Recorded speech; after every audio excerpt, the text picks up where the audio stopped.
Bank X में तीन नकाबचोर घुस आते हैं। उनमें से एक गार्ड को मार के बेहोश कर देता है और उसके बाद सीधा कैश काउंटर पे चला जाता है। चलो जल्दी जल्दी सब कैश निकालो। दूसरा सबको हाथ ऊपर करने बोलता है और बंदूक लेके खड़ा हो जाता है।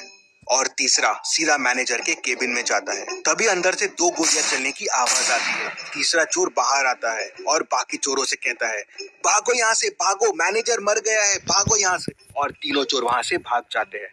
डिटेक्टिव मेहुल पास में ही था तो तुरंत बैंक में पहुंच जाता है। सिक्योरिटी गार्ड मेहुल को बताता है कि तीन चोर अंदर आए और मुझे मार के बेहोश कर दिया। फिर एक बैंक का वर्कर आगे आता है और मेहुल को और डिटेल्स बताता है। वो बताता है कि दो चोर यहीं बाहर रुक गए थे और एक चोर मैनेजर के केबिन में घुस गया था। फिर वहाँ से दो गोलियां चलने की आवाज आई और फिर तीनों चोर भाग गए। मेहुल अंदर जाके देखता है तो मैनेजर की डेथ हो जाती है और लॉकर खुला रहता है और सारे पैसे गायब होते हैं। मेहुल मैनेजर के पास जाके देखता है तो मैनेजर को एक गोली लगी होती है। बाहर मुझे बताया कि दो गोली चलने की आवाज आई, लेकिन मैनेजर को तो एक ही गोली लगी हुई है। फिर मेहुल यहाँ वहाँ देखता है तो उसे दीवार पे दो गोलियों के निशान दिखते हैं, लेकिन इन निशानों में कुछ गड़बड़ है। क्या गड़बड़ है, क्या आप सोच सकते हैं?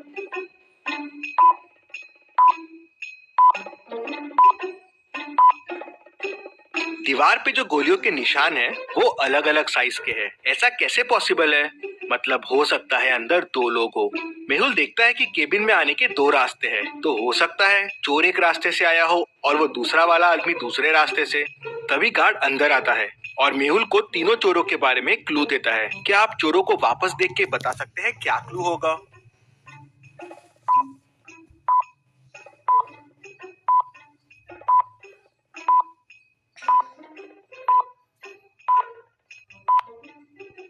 गार्ड बताता है कि उसमें से एक चोर ने जोकर फेस लगाया हुआ था और उसमें एक स्टिकर लटक रहा था जिसपे लिखा था जेके कॉस्ट्यूम्स। मेहुल तुरंत बैंक को सील कर देता है। अब ना किसी को बैंक से बाहर जाने की परमिशन थी, ना किसी को अंदर आने की। मेहुल तुरंत जेके कॉस्ट्यूम्स पहुंच जाता है। वहाँ के ओनर से उस जोकर फेस के बारे में पूछता है तो ओनर बताता है कि हाँ, एक आदमी कल जोकर फेस लेके गया था और वो अपना वॉलेट भी यहीं भूल गया है। मेहुल वॉलेट खोल के देखता है तो उसमें उसे एक रिसिप्ट और थोड़ा कैश मिलता है। क्या आप रिसिप्ट को देख के बता सकते हैं इससे मेहुल को और क्या क्लू मिल सकते हैं?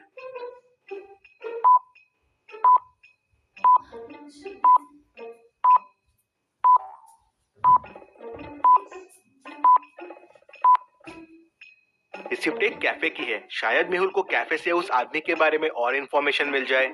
मेहुल तुरंत उस कैफे में पहुंच जाता है और उस रिसिप्ट को दिखा के पूछता है, क्या पता चल सकता है ये रिसिप्ट किसके नाम की है?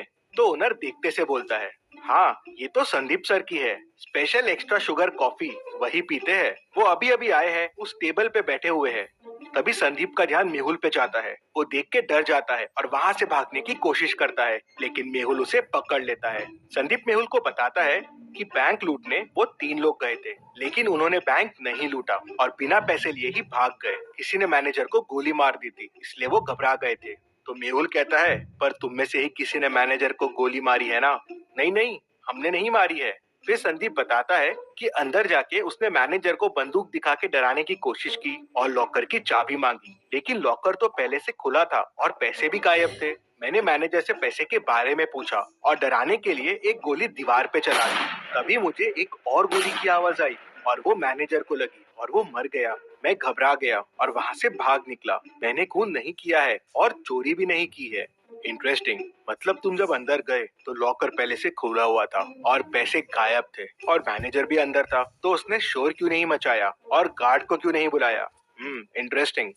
मेहुल वापस बैंक जाता है और लॉकर की चाबी पे फिंगरप्रिंट्स देखता है, तो वो मैनेजर के ही रहते हैं। मतलब पैसे मैनेजर ने ही निकाल के दूसरे आदमी को दिए हैं। लेकिन अगर दूसरा आदमी चोरी के लिए आया था तो मैनेजर ने शोर क्यों नहीं मचाया?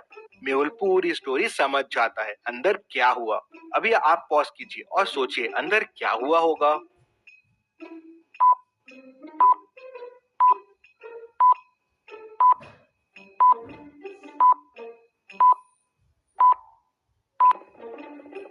तो चलिए अब देखते हैं अंदर क्या हुआ था। वो दूसरा आदमी इस कबर्ड के पीछे छुपा हुआ था। जब चोर ने गोली चलाई तब इसने भी कबर्ड के पीछे से गोली चलाई। चोर की गोली तो दीवार पे लगी, लेकिन इसकी गोली मैनेजर को लग गई, जिससे वो मर गया। दूसरा आदमी अभी भी बैंक में ही है और वो बैंक का वर्कर है, क्योंकि दूसरे दरवाजे से बैंक के एम्प्लॉय लोग ही आते जाते थे।